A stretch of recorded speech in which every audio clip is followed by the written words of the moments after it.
Bon début de semaine, mesdames et messieurs, bienvenue à l'essentiel de l'actualité. Les rebelles du 1-23 ont pris contrôle de la cité de Massissi Centre, chef-lieu du territoire de Massissi au Nord Kivu. La prise de cette agglomération est intervenue samedi après des combats acharnés contre l'armée congolaise appuyée par les Wazalendo. Des fronts que se sont poursuivis jusqu'à dimanche. Et puis un infirmier a été assassiné dans le groupement Roussayo en territoire de Nyiragongo.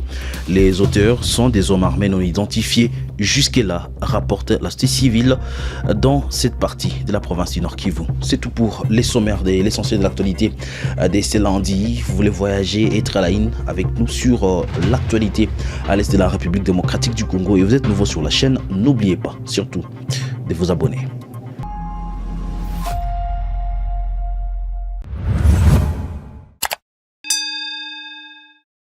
Nous commençons par la situation sur les lignes des fronts. Les rebelles du 1-23 soutenus par les Rwandais ont pris contrôle de l'agglomération de Massissi Centre, chef-lieu du territoire de Massissi.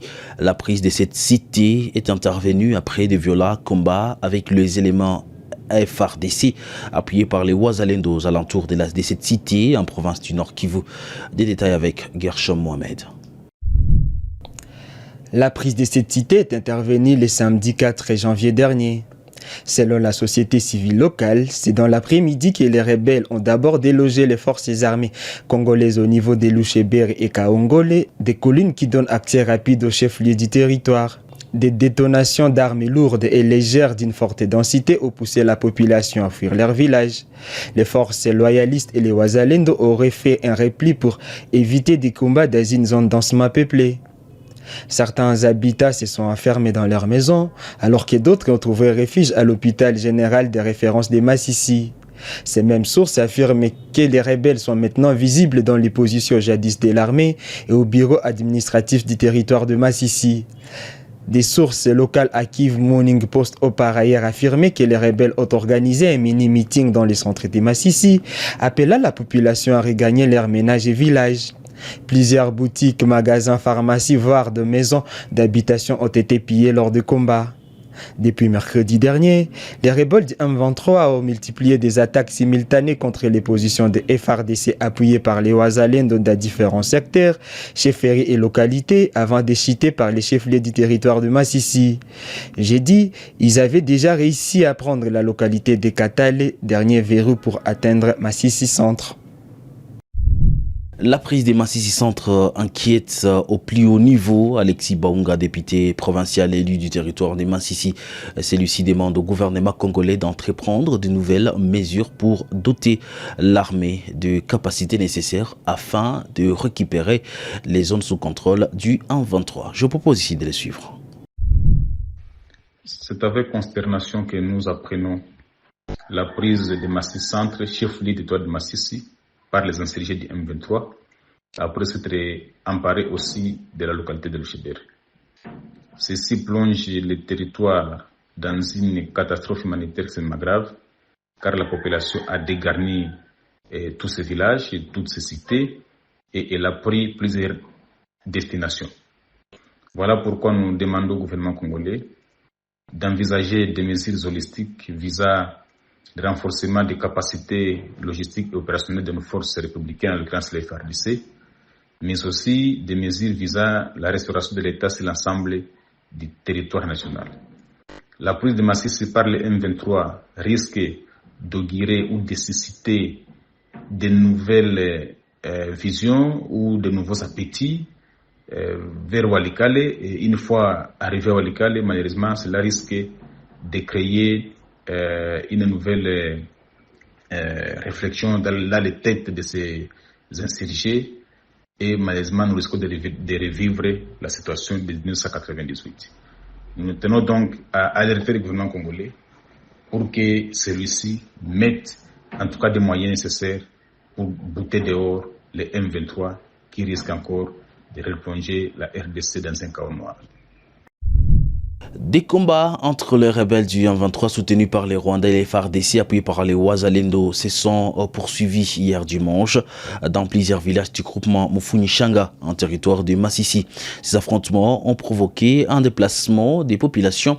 Ce lundi, la situation est redevenue calme dans la zone comme en témoigne ici Jean Dédié Baramikwa, président de la société civile du groupement Mufunishanga. Moi, Mufunishanga, il y a des calmes un peu partout vraiment dans les groupements. Il n'y a pas des affrontements ce matin. Les combats d'hier, on a largué au moins 4 bombes dans notre centre de Boremana. Et là qu'on a enregistré 3 blessés. Jusqu'à maintenant, ils sont à l'hôpital général de Bobandana. Et ça a créé un peu de panique là à Boremana. Il y a du calme à cette heure. Bon,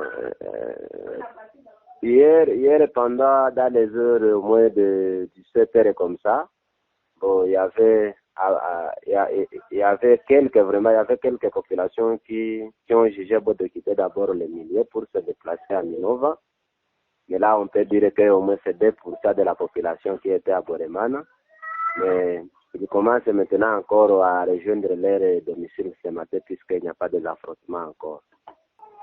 Bon, Vitata aussi, c'est dans le groupement Mufunishanga, partout, même à Ruzerantaka, il y a du calme. Il n'y a pas d'affrontement, peut-être. Et là, c'était la zone qui était occupée par les M23. Et de notre côté, on peut dire que la population qui est soit à Kebumba, prenons aussi Bitonga, prenons aussi, oui, là, la population, il y a aussi du calme. Il n'y a pas les gens qui ont quitté leur milieu. En territoire des Nyiragongo, un infirmier du centre de santé des Roussayo en territoire des Nyiragongo a été assassiné la nuit d'hier à ce lundi 6 janvier 2025. Il s'agit des hommes armés non identifiés qui ont tiré sur la victime dans cette partie voisine du Gema. Aïcha qui est Daniel, père d'une famille, a été dépêché à l'hôpital Sébekandocho mais n'a pas survécu à ses blessures. Un témoignage avec Thierry Gassissiro qui est secrétaire de la société civile du territoire des Nyiragongo. L'insécurité dans les territoires de Nyiragongo a atteint les sommets de l'inexplicable. On est arrivé à des moments où on manque même de mots pour décrire ou alerter ou dénoncer les différentes bavures et atrocités dont font subir à la population les hommes porteurs d'armes. Malheureusement, la soirée de ce 5 janvier 2025, pendant qu'un infirmier se rendait dans son lieu de service, il a été malheureusement intercepté à quelques mètres du lieu de service par des militaires armés qui lui ont ravi tout ce qu'il possédait et en voulant lui ravir même son téléphone, il les a expliqué qu'il était un infirmier et qu'il allait vite au secours des paisibles malades qui étaient à l'hôpital car il était appelé en toute urgence et malheureusement ces hommes sans cœur lui ont logé des balles et lui ont tiré dessus. Malheureusement l'infirmier est décédé dans ces circonstances-là tellement atroce que nous dénonçons avec la toute dernière énergie, car il faut dire même que la structure sanitaire où travaillait cet infirmier se trouve à quelques mètres du camp des déplacés et généralement ce sont des déplacés de guerre qui s'y font soigner et nous dénonçons ces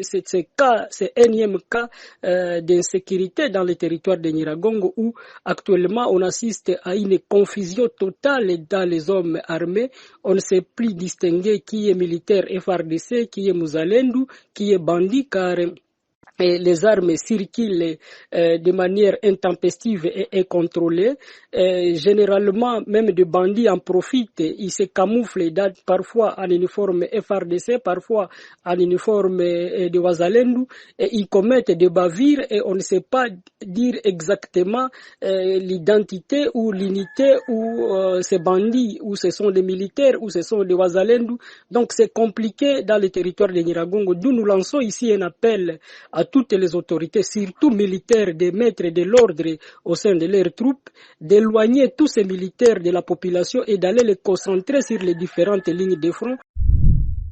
Le ministre de la Justice de la République démocratique du Congo a annoncé ce week-end l'exécution de bandits communément appelés Kuluna.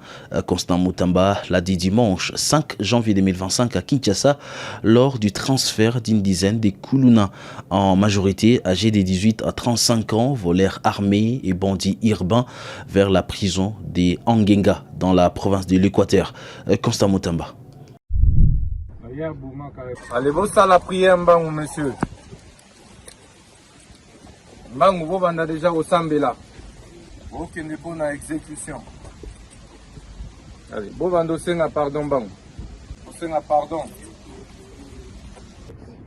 Vous un bolimbisi, na batonyo so bosala mabe. Maman oyo bo viola. Vazo exécuter peine de mort. Boyeba que bozonga lisusu. Lingi lisusu koyoka bakuluna te. Population elembi passe. Tata mokonzi ya mboka Fachi Beton alingi kimia. Mama première ministre alingi kimia. Na boende meeting de pesa mela ki biso en tant que ministre de la justice pour lutter contre criminalité urbaine.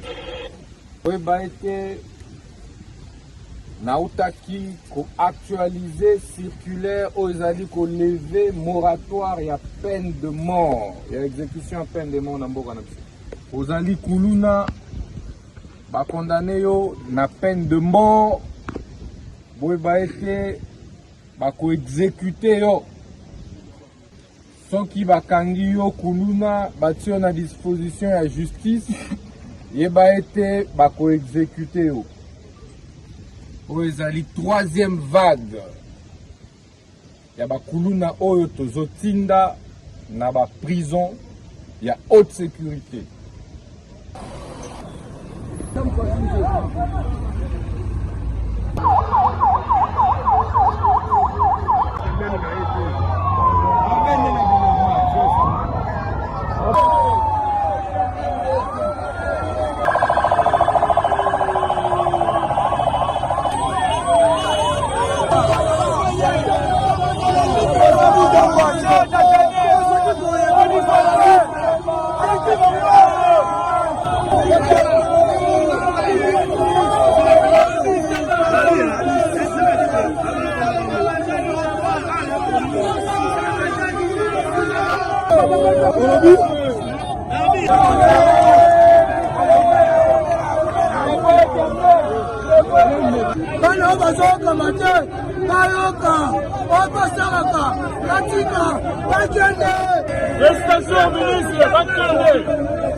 En sport, pour finir, ce week-end a été marqué par deux matchs de phase des groupes de la Ligue des champions africaine. Les deux clubs congolais Mazembe et Maniema Union ont été battus et risquent d'être éliminés de la compétition. Explication avec Ben Mouima qui nous livre le condensé des rencontres du week-end. Le week-end n'a pas été rose pour les représentants de la République démocratique du Congo engagés dans la Ligue des champions de la CAF. Les tout-puissants Mazembe, qui étaient censés s'imposer pour se relancer dans la course pour la qualification, a perdu en déplacement au Benjamin Mkapa Stadium face à la formation des Young Africans. Pourtant, les Corbeaux ont lancé la première mèche ce samedi 4 janvier par l'entremise de son portier Aliou Fati avant de voir Young Africa revenir au score et marquer des autres buts pour s'imposer au finish sur la note des 3-1. Mazembe, qui n'a plus son destin en main, devra gagner ses 2 prochains matchs et espérer des contre-performances du Mouloudia Club d'Alger et Young Africa pour valider son ticket pour les quarts de finale de cette prestigieuse compétition des clubs sur les continents africains. Maniema Union de son côté, qui était sur un bilan de 3 matchs nuls, s'est incliné en déplacement devant l'AS FAR Rabat sur les scores de 0-2. Maniema Union, qui était un petit poussant de ces groupes, est attendu pour la 5e journée afin de se relancer dans la course vers la qualification. Ça sera tout pour l'essentiel de l'actualité de ce lundi 6 janvier 2024. Messieurs, dames, merci d'être fidèles à Kivu Morning Post. Merci de choisir cette chaîne pour être à la ligne de ce qui se passe à l'est de la République démocratique du Congo.